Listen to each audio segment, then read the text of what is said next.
আমরা আসলে সাময়িকভাবে ইউটার্নটা অফ করছি এবং আমাদের সামনে সদর দক্ষিণে আরেকটা ইউটার্ন আছে। আমাদের একটু কষ্ট করে একটু ২-৩ কিলো দূরে গিয়ে ইউটার্নটা নিয়ে আসতে হবে।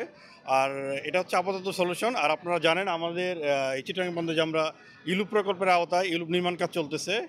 এইটার কাজ শেষ হলে আসলে আমাদের এই ক্ল্যাশগুলো কিন্তু আর থাকবে না। কারণ তখন আমাদের গেটটা সেপারেট হয়ে যাবে।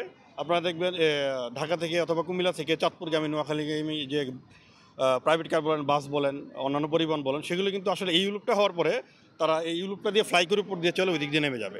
আর আপনার যেগুলো আপনার চট্টগ্রাম থেকে অথবা ফেনী থেকে আসতেছে লরি, বাস, ট্রাকগুলো, সেগুলো কিন্তু থ্রো আমাদের N1 হয়ে নিচ দিয়ে বরাবর চলে যাবে।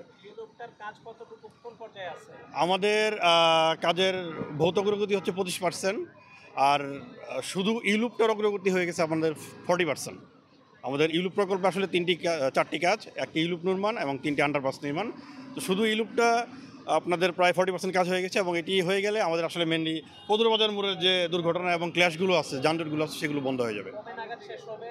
এটা আসলে আমাদের ভূমি অধিগ্রহণের কিছু জটিলতা রয়েছে। আমরা চিটাংমুখী লেনে এখনও ভূমি অধিগ্রহণ সম্পন্ন করতে পারিনি। সেটা নিয়ে আমাদের লোকালি কিছু ইস্যু রয়েছে।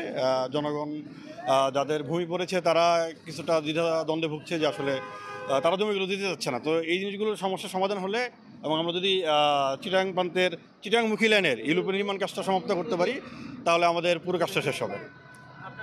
মুদ্রা কথা হচ্ছে আমরা চিটাগাং প্রান্তের ইউলুপের কাজ নির্মাণ শেষ না করলে আমরা আসলে পুরো ইউলুপের সুফলটা পাবো না।